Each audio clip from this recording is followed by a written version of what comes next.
Hi, this is Patricia McLinn welcoming you to this episode of Authors Love Readers podcast.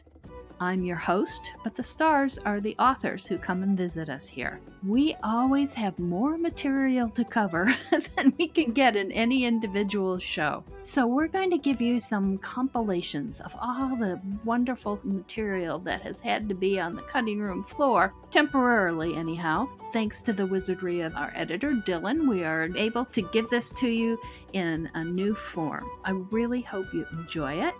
I also want to say thank you so much to those of you who are supporting the show. We cannot continue without the support of our listeners, and that comes in multiple forms. Encouragement through sending questions to podcast@authorslovereaders.com. Of course, donating through patreon.com. That's Patreon, patreon.com/authorslovereaders. You can donate as little as $1 a month, but it helps tremendously to defray the costs of editing and hosting and recording. All of those add up. So we really hope you will support us that way, and also by letting other people know about the show.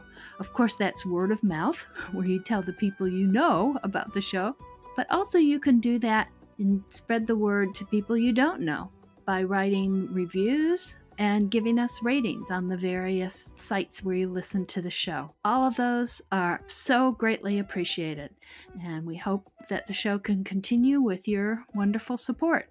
In the meantime, let's listen to this episode.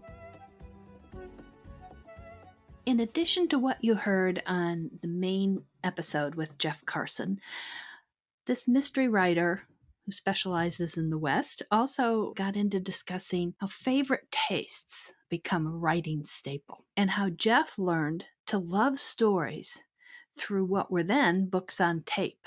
Now we think of them as audiobooks. Finally, he comments about the best how to write books for his process. I'll tell you, several times I have asked this question. I thought it was an easy peasy softball, and apparently it caused angst. But throwing that out there ahead of time to warn you, Jeff. Favorite taste? Like this particular question? Yes. Yes. What is your favorite taste? I know. I was like thinking pizza. Oh. It's probably okay. Too general. Not but great. Yeah. No, that's great. So you didn't have great angst over that question. No, immediately I said pizza. Yeah. All right. And then I was like, maybe coffee. But anyway, okay, go ahead. Ooh, okay. Well, that might be writing staple. Exactly.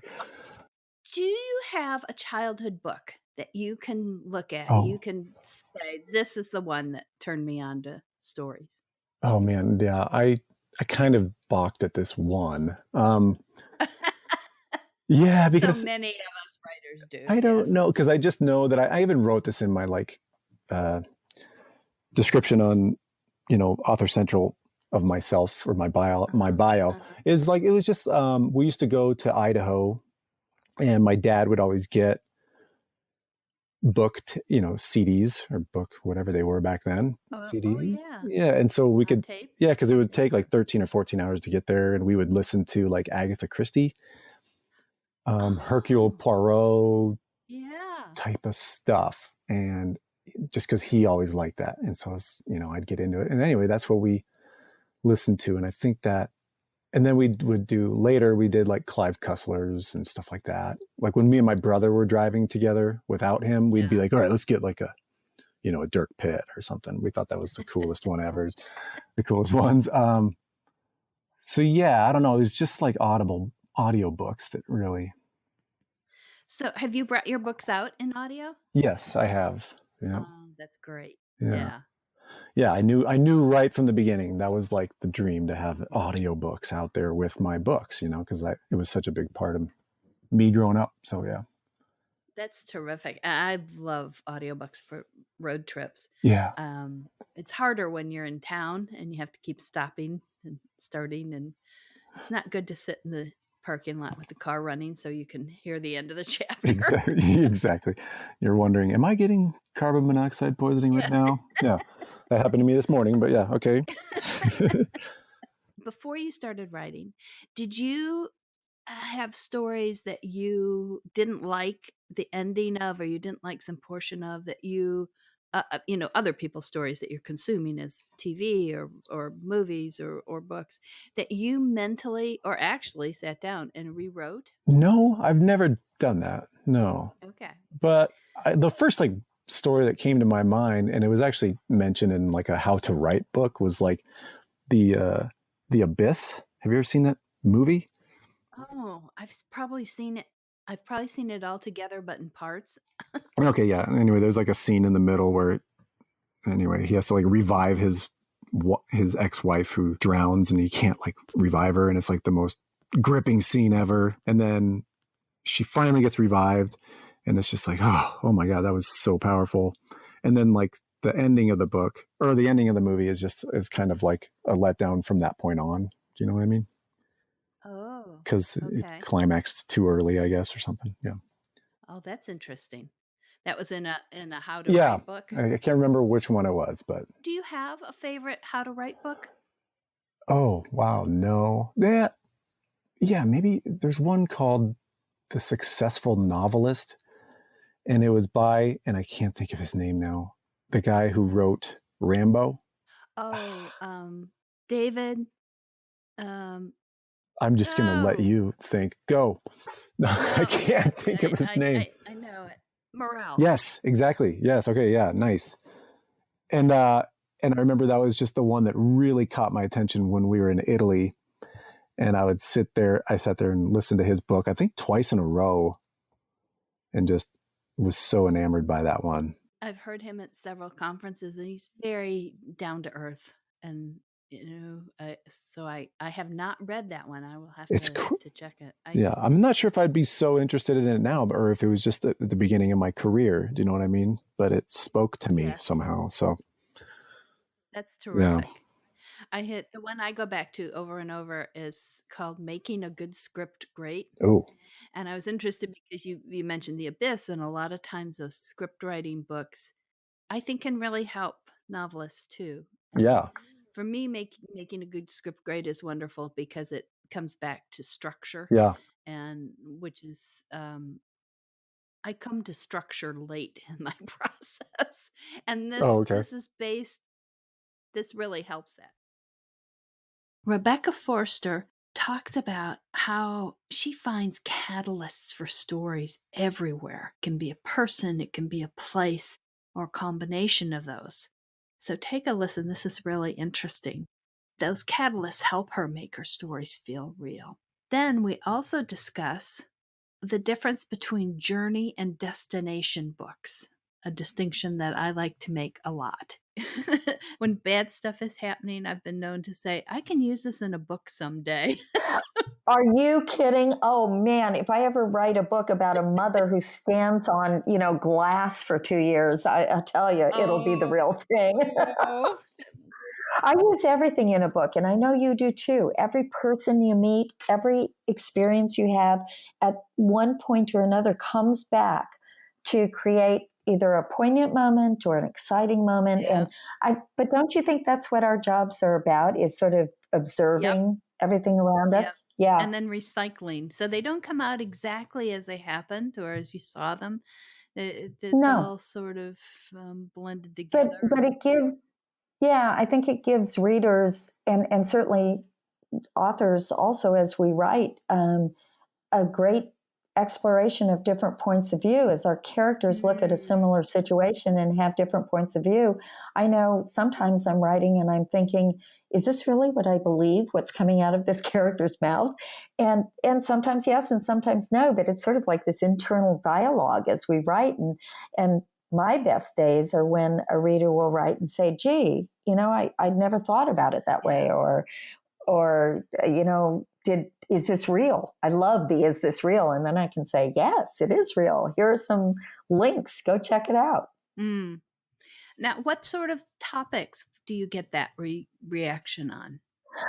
I did a book called, it's a standalone. It's not part of the series, but a lot of my books will get it. The standalone book was called Before Her Eyes, and it was written while both my father and my father-in-law were very ill and dying. And because I didn't go to an office, I often sat with them, and they passed within 3 months of each other. And during that time, I found it very interesting and fascinating to watch them both and come up with the question of, what would you do to stay alive? You know, how far would you go? What would you give? You know, what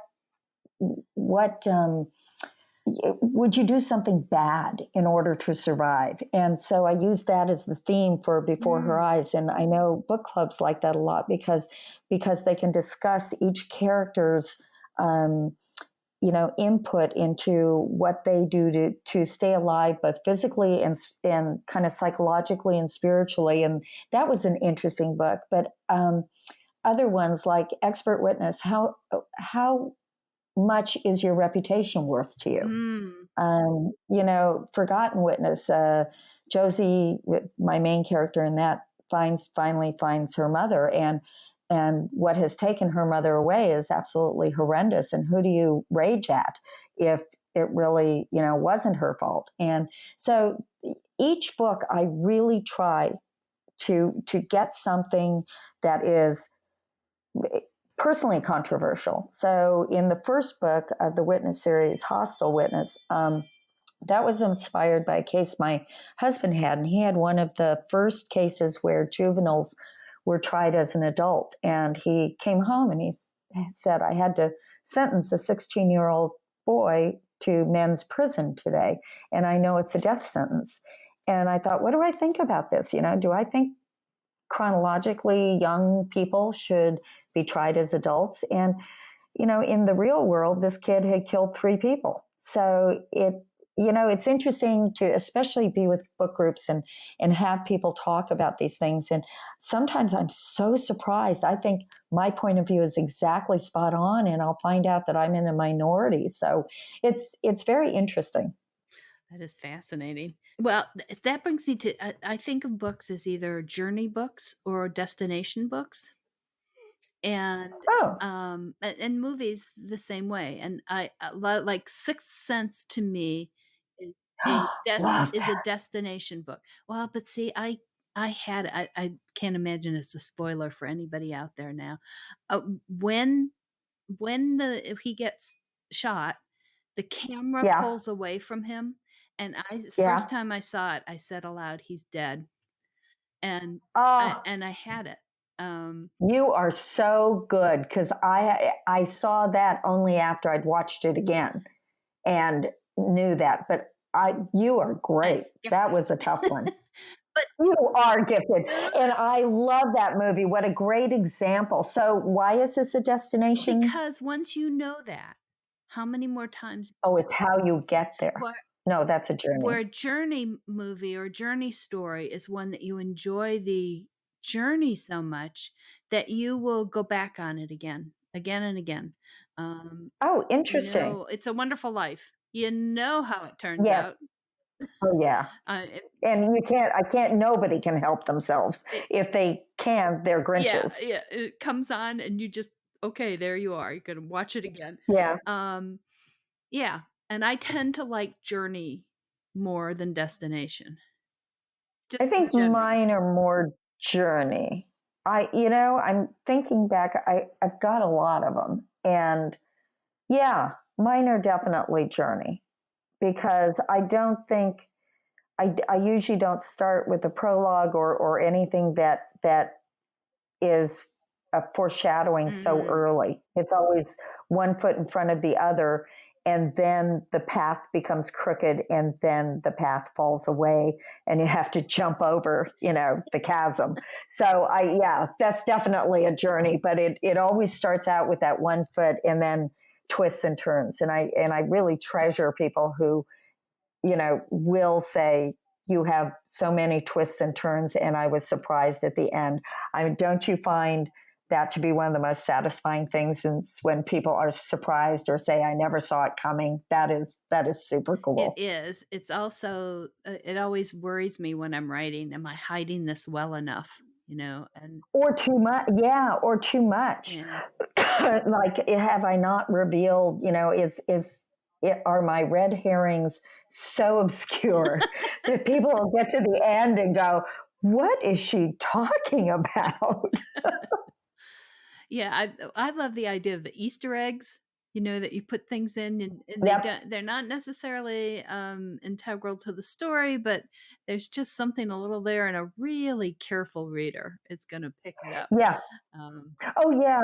There are people who are amazing to me, and you'll read a review that says, I knew in the 3rd chapter, who did it, or I knew this in the 10th chapter. And then, you think all your hard work is for naught, but then you realize they read the whole thing. And if they read the whole thing, they still had a niggling somewhere that maybe what they thought wasn't exactly right. And so even if it proves out, I love the fact that they'll keep reading just to make sure they're correct. But that, Rebecca, is right there. That's the journey versus destination. If a destination reader is only reading for the destination and they figure it out in the 3rd chapter, they stop. They stop. A journey, somebody who's enjoying the journey will keep reading even if they figured it out. R.J. Patterson and I got talking about how it changes reading once you become a writer and what sort of reader you are as a writer.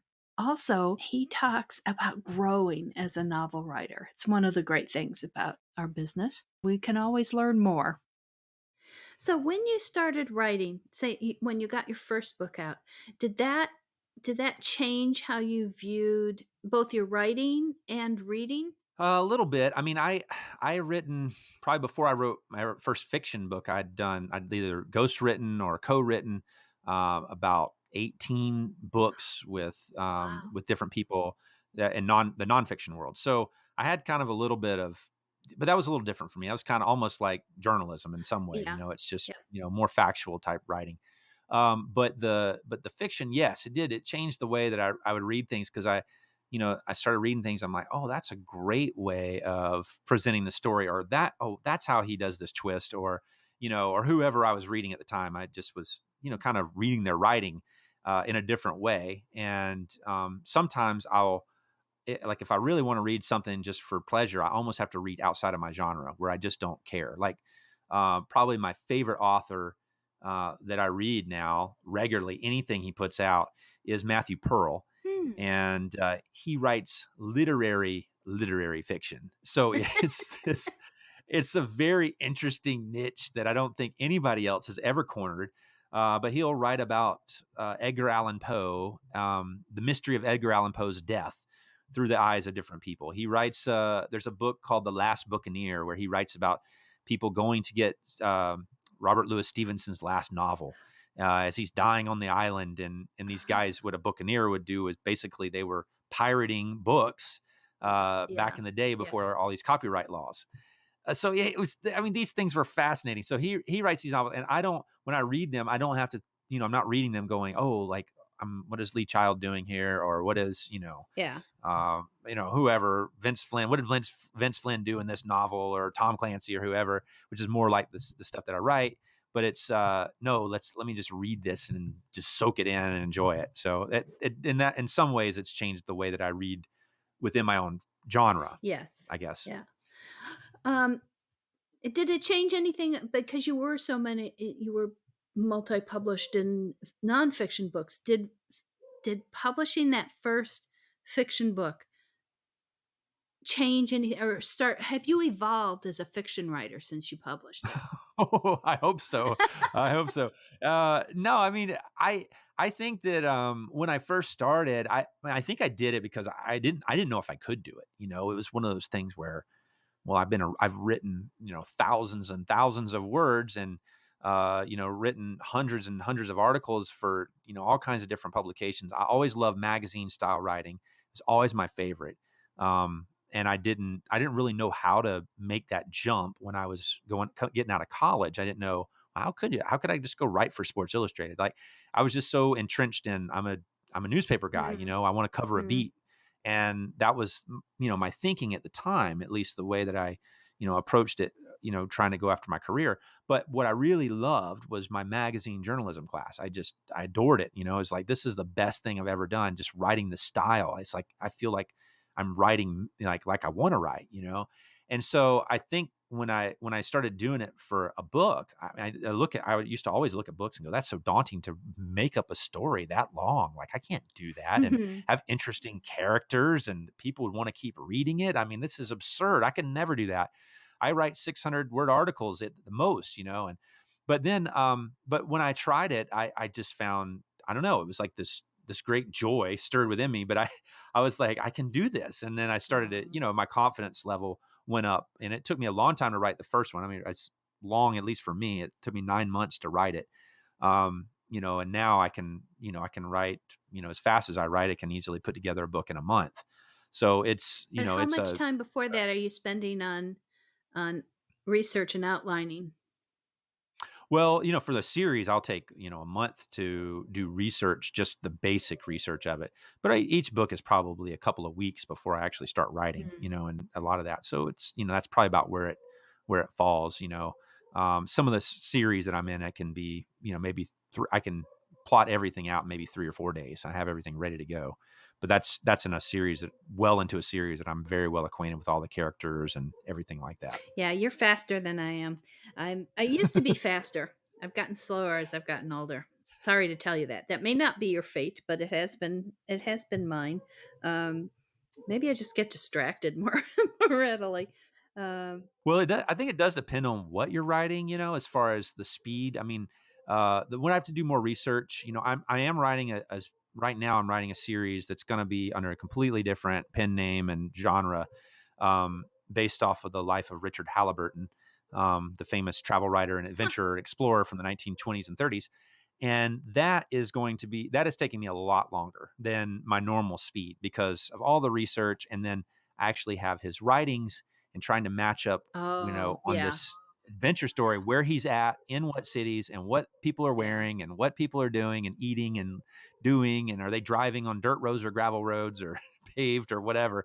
All these things are, important elements of the story, and that just takes a long time to write. So that's a lot longer. Yeah.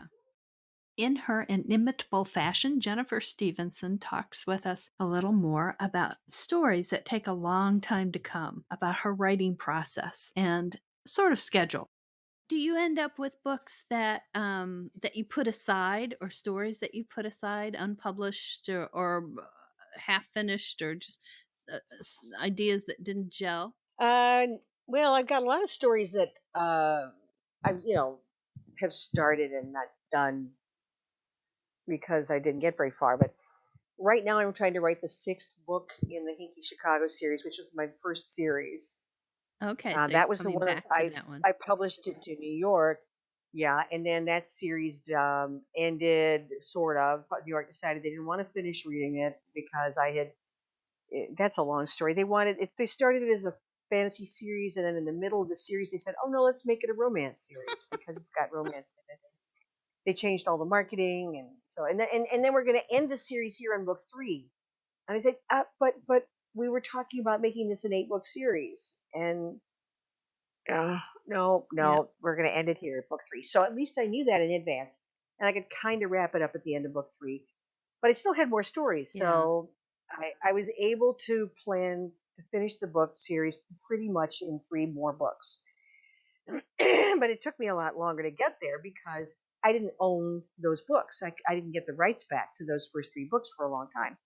So I had time, and I dawdled, and I took my time writing the next 2 books, and then I put off writing the last book in this series because 2 more series came along and bit me on the hind end and said, write me. So I did that. So now I'm coming back to book 6 and realizing, there's a reason why I haven't really done this thing with all 4 feet, because there's world building things that I had been, hand waving, and then stuff happens. Oh, there's a reason. Well, now I've got to have the reason. Yeah. And dig deeper for this. Yeah, and I also want to jump off into the next series I'm going to write in that universe, which is probably not for another 10 years yet, because that's going to be in a different genre.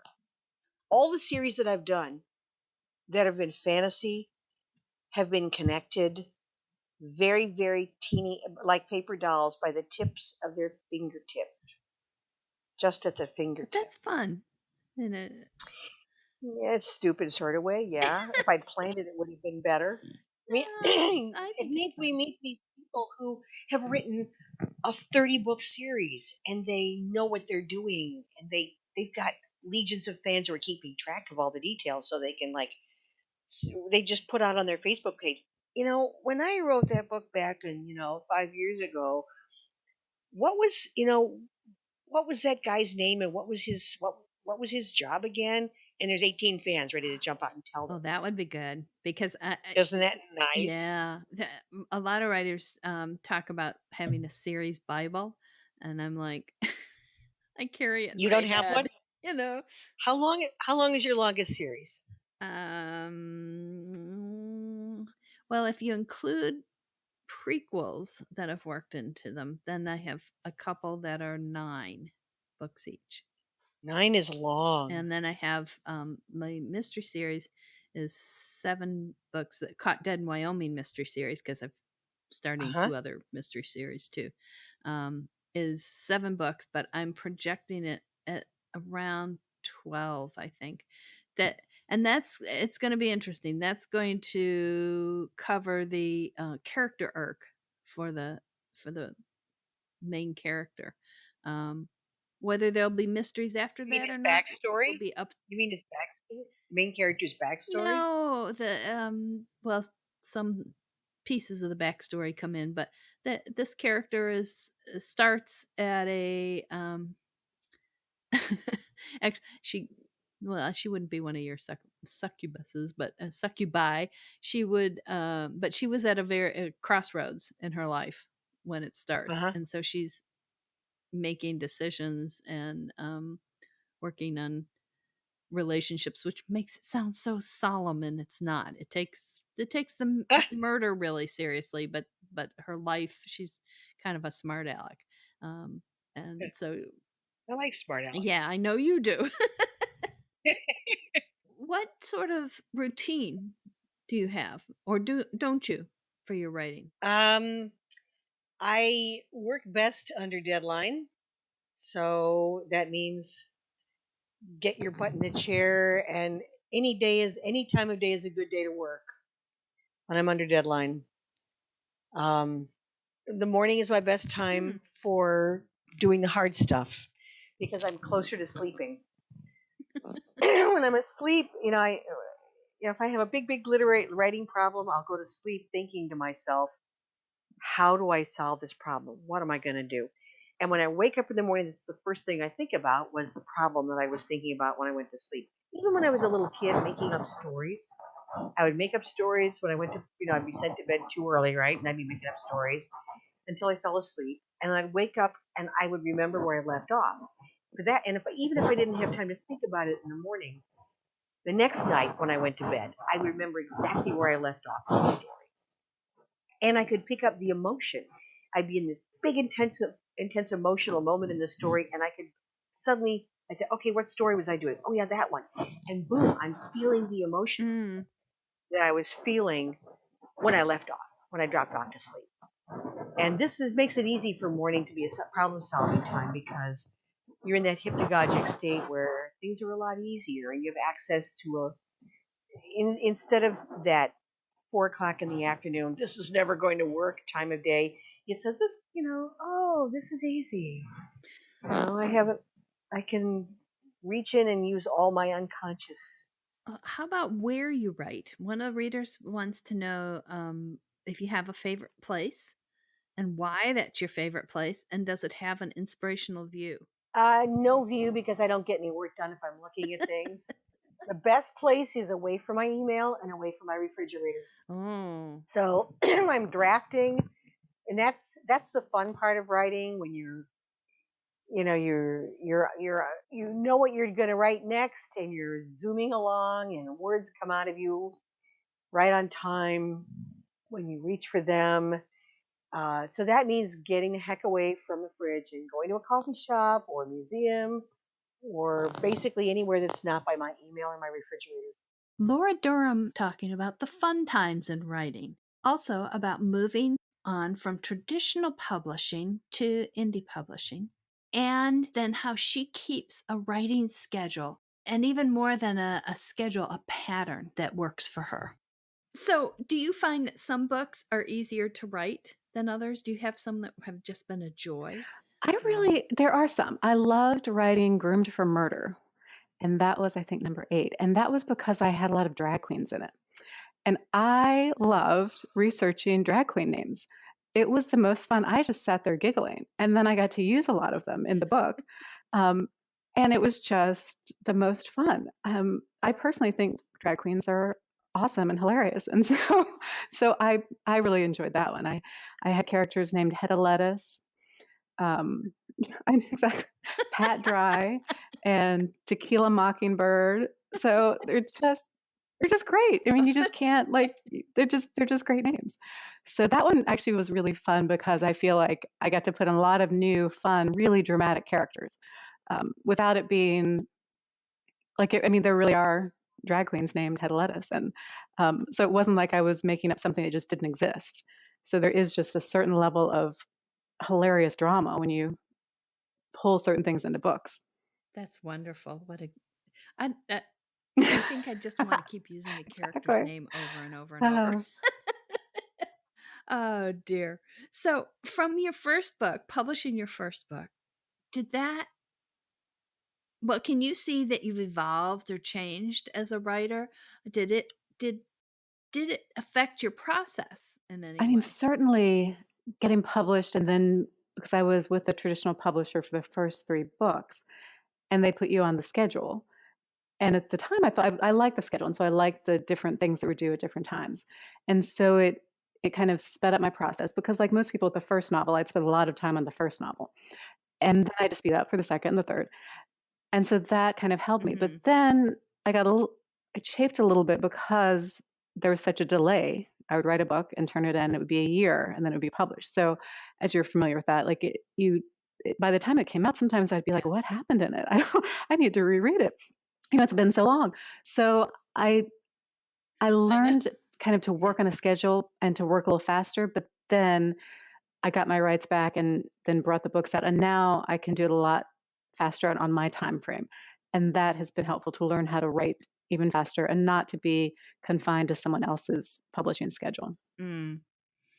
Okay. Was there any sense with that first book of first published book of, okay, now I'm a writer? Definitely. And the first time I saw it in an airport, I was like, I've made it. That's it. That's if you're in an airport, that's it's just like, wow.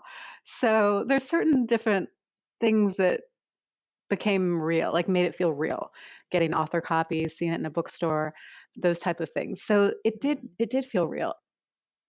And I feel like, though, I've learned a lot since then, in the sense that all those things are kind of superficial, in the sense that other things have become much more rewarding. Hearing from readers, interacting with them personally, which I can do much more now. It used to be that people would send me a letter and it would go to the publisher in New York, and then it would come to me about 4 months later. So it was a long delay.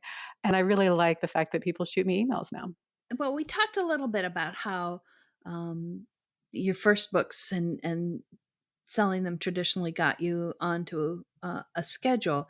But do you keep a writing schedule now? And then a reader also wants to know is, what is your favorite place to write and why? And then very kindly says, does it have an inspirational view? I definitely have a writing schedule, and I'm a morning person. Or I've become a morning person, I think, out of necessity. So I wake up early. I wake up around 4:30 or 5. I know. Oh, gosh. I feed my very whiny cats. And unfortunately, the wake up has gotten earlier and earlier because I have these cats. We got 2 kittens last year, which are now cats, that strongly prefer their little scoop of wet food at around 5 in the morning. And they used to be very tiny and cute, and I obliged them. And now there is no getting around it. So if I do not wake up at that time, little paws come under my bedroom door and rattle the door until you just want to kill them. So I get up and I feed these little cats, and then I make my coffee and I go write because it's quiet and no one's up. And then my kids get up. I send them off to school. I do a power walk between the 2 kids getting off. And then once they're all gone, I sit back down and I usually write until around noon. And then marketing and other things in the afternoon. But if I can do that, it's focus time, because I haven't gotten too disturbed by all the craziness. In this section, J.F. Penn was going to talk about the rhythm of writing, how each of us as a writer has to find a pulse, a beating pulse in your writing. Do you have connections with music, with songs? Like, do you have songs from certain periods in your life that mean a lot to you? Are there songs that now do? And I'm packing all these questions into one. And do you listen to music when you write? Well, this will be an easy one, because no and no. I think what's interesting. So I had again, I don't subscribe to any particular religious tradition, but I had a numerology reading. And the guy said to me, "This is very interesting. It feels like you were deaf in a previous life," which I was like, that's very weird, because basically I often wear noise cancelling headphones. I don't like noise. I don't listen to music. I listen to rain and thunderstorms on repeat all the time when I write. So music is, I have a couple of songs that I listen to, like you do, but I'm not a music listener. I much prefer silence or the sound of rain. And some people will think I'm a complete freak now, but no. Okay, but I'm curious now, because when I write, there's a definite rhythm, and until I get the rhythm of the point of view character, I'm struggling. But then I start to hear their voice, and it's their voice not only in dialogue, but it's their voice in the narrative. Do you feel that? Do you know what I'm, or is that different for you? Well, I think this is what's so interesting about writing books. As you said earlier, there is no one way to write. Mm-hmm. And so you hear the voice of characters and you get into the rhythm of the character. For me, it's mostly place. I might like, for example, I have a book, Risen Gods, which is set in New Zealand. The rhythm of that book is about New Zealand. It's about the volcanoes. It's about the ocean. It's about the mountains. It's about the demons. It's about the mud. For me, character is massively important, but most often the protagonist is me. And, I'm in that. Moving through that setting. Yes, I'm moving through that setting. So I think there are different modes of writing fiction, and people come from different places. And my strength is sense of place, and maybe your strength is character rhythm, for example. I don't know, but I think it doesn't really matter. It's like, do what you love, and for me, the rhythm comes from the place rather than that character voice. That's fascinating. And I can totally understand that. I can see how that happens, because I love place too, but it usually does originate with character for me. Yes, but also I think I'm very privileged in my life. The way I choose to live, which is very location independent, I travel a lot. So I think many writers who have a perfect home life, a perfect view, don't necessarily travel as much as I do. So I prioritize spending money on traveling, and I still live in a rented apartment. And to me, the creation space is more a laptop in whatever cafe, and the interesting research space is out there in the world. That's really interesting. Melissa F. Miller and I started talking, with both of us having backgrounds in journalism and editing, talked about editing errors and how that affects us and how we feel about them. And then also from that, the benefit of indie publishing and the flexibility that it gives us as authors and inveterate editors. As most writers, we say, have a bad habit word that shows up all the time, that in their manuscripts that they have to get rid of, or for some it's a phrase or a structure, and I have many of those. No irrational fears, but many bad habit words. So do you have some, and what are they? I do. I probably have more than I realize, but I go through and I do a search for just, and I do a search for very, and really. Yep. And for a while, I had a lot of people arching an eyebrow and clearing their throats until I realized that real people who did it with that frequency would clearly have some sort of tick that needed treatment. I have a lot of people sign. I have to go back and take sighs out. I have a lot of those. And yes, the arching the eyebrow or raising the eyebrows or looking at each other and oh yeah, it's hard. But it's hard to convey those the body language. I find myself making faces at my kids, which this is one place where they come in useful. I'm like, what would you say I'm doing with my lips right now? And did they help? Sometimes they do. They'll say they're twisted into a sideways bow. And I might not put it in there that way, but I'm like, yeah, they're twisted sort of skeptically. But it is hard because the body is, it's dynamic and words are not. Yeah. So. Yes. Do you ever find yourself, I'm sure you do, you're sitting at your computer and suddenly gesturing to see what it looks like, Yeah. Yes. And there's the hands, palms up, arms out, but it's different if you put them straight out versus if you have the elbows in close to your body. But how much are you going to describe in what detail? Elbows tucked into his ribs. Yeah. Oh, always looking for those to convey what the people are feeling without having to tell it, getting to show it. So, and one reader asks, how much does it bother you to find editing errors after your book goes live or is printed? Okay, so the meditation I think has helped with this. It used to make me a crazy person, like a raving lunatic. Because I should mention that after I got this undergraduate degree in creative writing, poetry, and medieval literature, turns out there's not really a job market for that unless you want to be a professor. My undergraduate degree is in English composition, so I'm there with you with no job market. Yep. Okay, so you went and you were a newspaper reporter. I got the master's, so I worked as an editor. For 3 years. I edited scientific and medical journals, technical journals, and textbooks. Okay. But my job, I made a living by catching these errors. So it took me a long time to realize that I'm never going to see them in my own writing. Like I'm just not going to catch them. It has taken me an equally long time to realize that there is no editor out there who's going to catch them all. There's no team of editors that's going to catch them all.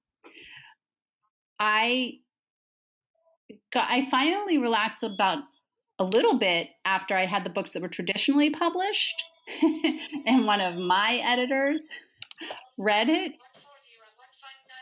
and caught errors that those editors had missed, and not a ton, right? Like 3, but I just am always grateful when a reader lets me know about them. It's nice when they're kind, when they let me know.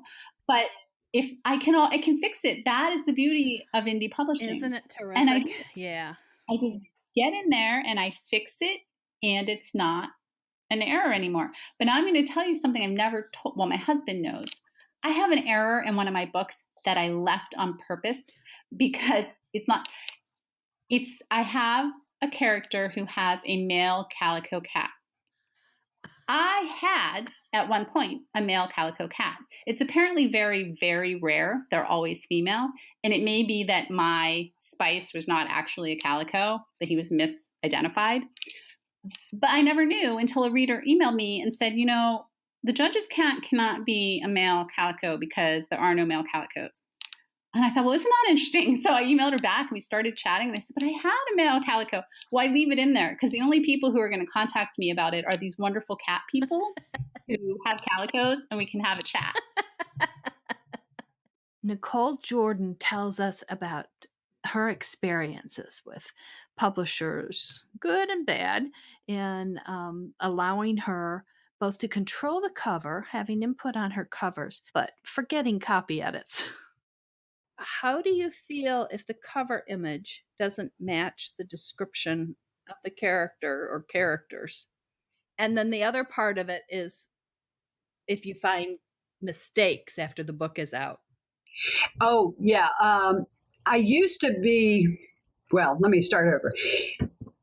For 20 years, I've written for Ballantine, Random House, and I have a lot of say-so in what my characters look like on the covers and what my character, I have cover approval. My editors show me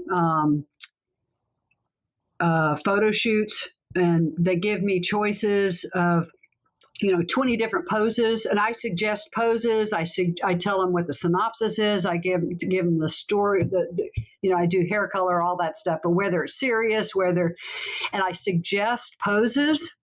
So then the photographer hires models to resemble those, and I tell them what kind of clothes they should be wearing or not wearing in some of my cases, and then. I've had some really great covers and some that are not so great, but Ballantine has usually given me some really good covers.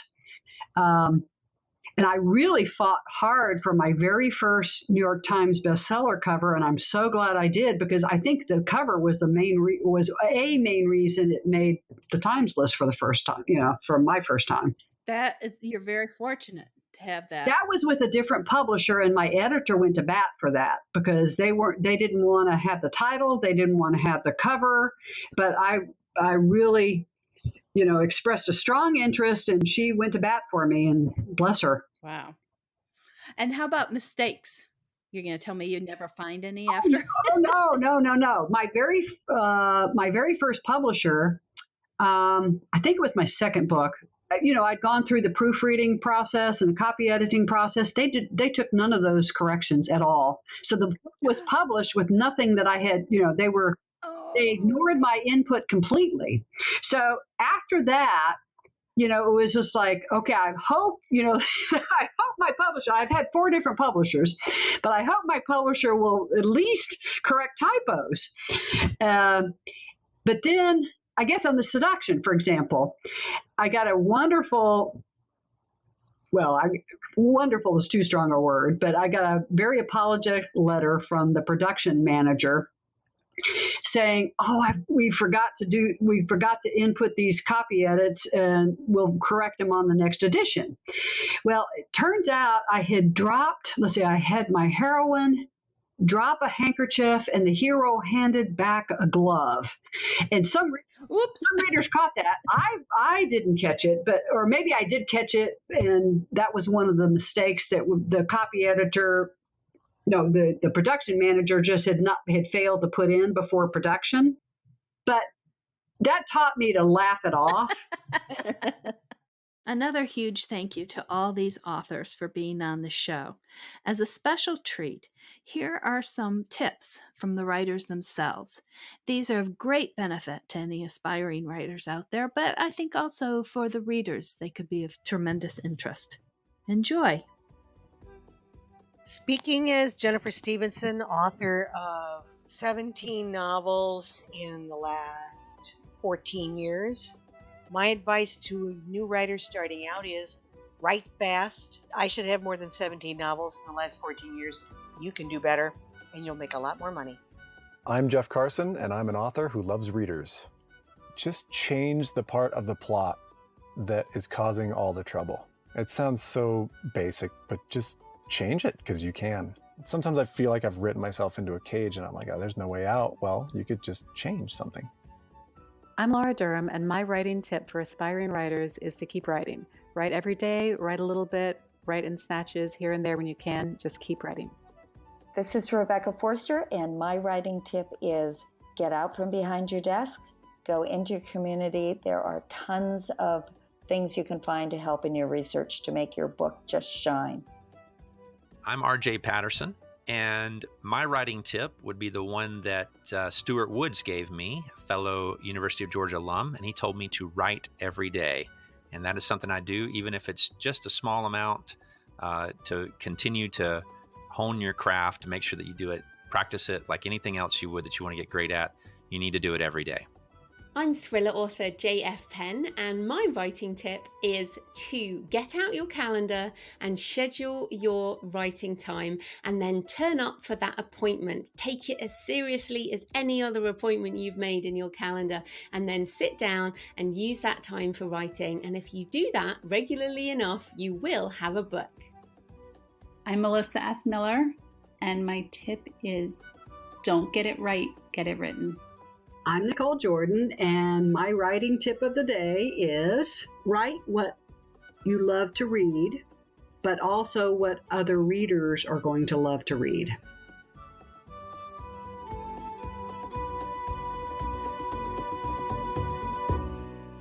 That's the show for this week. We hope you enjoyed it as much as we enjoy making it for you, and hope you'll come back another time and listen to Authors Love Readers at your favorite podcast listening site. In the meantime, wishing you lots of happy reading.